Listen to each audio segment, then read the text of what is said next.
and today we are going to learn another interesting lesson, that is metals and non-metals. Okay, so we generally see many of the things around us which are made up of metals and which will be non-metals. Okay, so on what basis you will be differentiating that whether it is a metal or a non-metal? So let us know about. So here metals will be having few properties. So first of all, to check whether it is a metal or non-metal, first you need to look at the object and then you need to say that whether it is a metal or non-metal. Then while you are looking at the object, on what basis you will be differentiating them both. So here I have displayed few of the objects here. Okay, so this is one on the plate and this is a pencil lead, and here it is iron nail, and this is a brass metal, and here we have a copper wire in the wire. Okay, so here we are seeing that there are few metals and non-metals in this. Okay, so here first of all, when you look at this plate, you say that it is a metal. Yes or no? So why do you think that it is a metal? Because it is very hard. Yes, I can't break it. Okay, so it will be very hard. And is it shining? Yes, it is shining. And is it producing some sound? Yes, it is producing some sound. So based on these all things, we will be saying that this is a metal. Okay, so let us check out with this another one. So this is a carbon. Okay, so, but is it shining? No, not as how the plate is shining. So here, is it easily breakable? Yes, it is easily breakable. But whereas the metals will be very strong. And is it producing any sound? No, it is not producing any sound. So like that you can differentiate between a metal and a non-metal. So here I have taken an iron nail and you can see that it is shining like how this plate was shining. And is it producing sound? Let us drop it down and let us see that. Yes, it is producing the sound. Okay, so here sound is differentiable, whereas each and every object also will be producing sound. Now let us take the wall. Now if I am hitting to the wall also produces sound. But it is not a metal. Okay, so here the ringing sound. Okay, that ringing sound will be produced by the metals itself. So like that, based on that material, you can differentiate. Based on these all properties, you can differentiate whether it is a metal or a non-metal. Okay, so here the shining surface of the material of a metal, you will be saying that the property as a lustrous property. Okay, whatever if it is a shining, then you say it as it is a lustrous. And the second property is that the metals will be producing the ringing sound. Okay, so let us. So here this ringing sound is produced by the metals only, whereas all the objects will be producing the sound.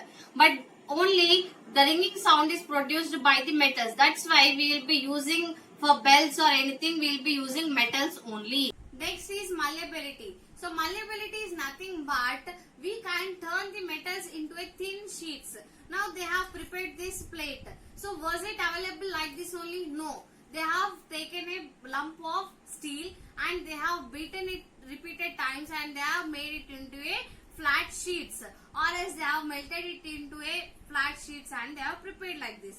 Okay, so this is what the malleability property, and we can see many more examples of the malleability property. Now on the sweets also they will be giving some silver coating.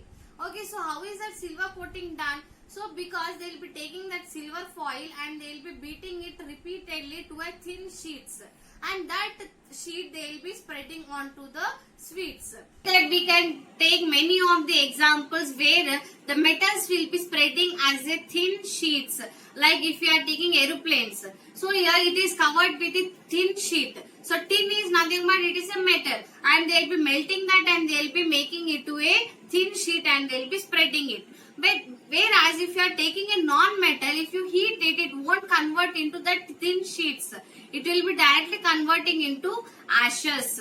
So next is ductility property. So what is a ductility property? So it is nothing but you can take the metals and prepare the wires. So we see many of the types of wires. So this is a copper wire. So like that we will be having aluminium wires, we will be having iron wires and silver and gold wires also we can have. But as it is accessible to the common man and it is of low budget, so generally we will be taking copper wires or aluminium wires. So some of the wires will be having white color wires, so that is nothing but aluminium wires. So only metals can be turned into wires. So have you seen any non-metal turning into wires? No, you might have not observed it. Okay, here metals have two more peculiar properties. So that is they can conduct electricity and they can also conduct heat. So for conduction of heat we can take many more examples. Now while cooking you will be using the metal vessels, and when you are keeping that metal vessels on the stove and switching on it, what happens, that vessel will be getting heated up. So if it is not conducting heat, it won't get heated up. It will be either turning into ashes or it will be melting. But as it is a metal, it will be conducting heat. Okay, so people think that if you are keeping any of the scale, that is iron scale or anything in the hot stand, then what happens, after some time it will be getting heated up. So why is it getting heated up? But whereas if you are keeping a eraser along with that, will that eraser get that much heat? No, because it is a non-metal, but whereas the iron scale is a metal. So the metals will be conducting heat, and they also conduct electricity. So let us do one activity. So metals conduct electricity. So to prove that, I have taken some arrangement here. So here I have taken a LED bulb, and to the negative terminal of it, means here LED bulb's negative terminal will be little bit short, and for that I have fixed a resistor so that it won't get damaged, and here I have fixed a wire, and to the positive terminal I have fixed a wire, and again I have connected it to a metal, that is iron. So let us connect this arrangement to the battery and let us check whether it is conducting electricity or not. Yes, it is conducting electricity. Wow, really. Okay, so here as we have taken metals, it is conducting electricity. So let us check out with the any other material.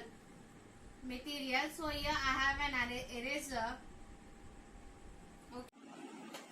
So here I have taken an eraser and let us check whether it conducts electricity or not. So here no, it is not conducting electricity. I have inserted the wire also inside the eraser, but yet it is not conducting the electricity. Take another kind of material. So this is a graphite rod, so which will be available in your pencil. Okay, so here I am tying it, and let us check whether it conducts electricity or not. Okay, so let us see it.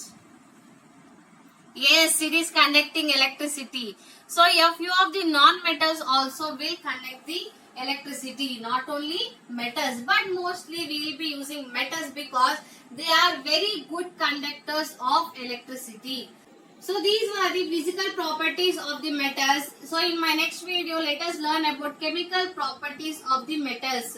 So I hope you have understood this topic. If you have any doubts regarding this topic, please do comment in my comment section. And you can try out these all at your home also. It is very easy and it is very low budget also. I haven't taken any big objects or any costly items also. They are generally available. Okay, so you also do try it your homes and you also can understand whether they conduct heat and whether they conduct electricity or not. Okay, so this was about the physical properties of the metals. Until then, keep observing and keep learning. Thank you.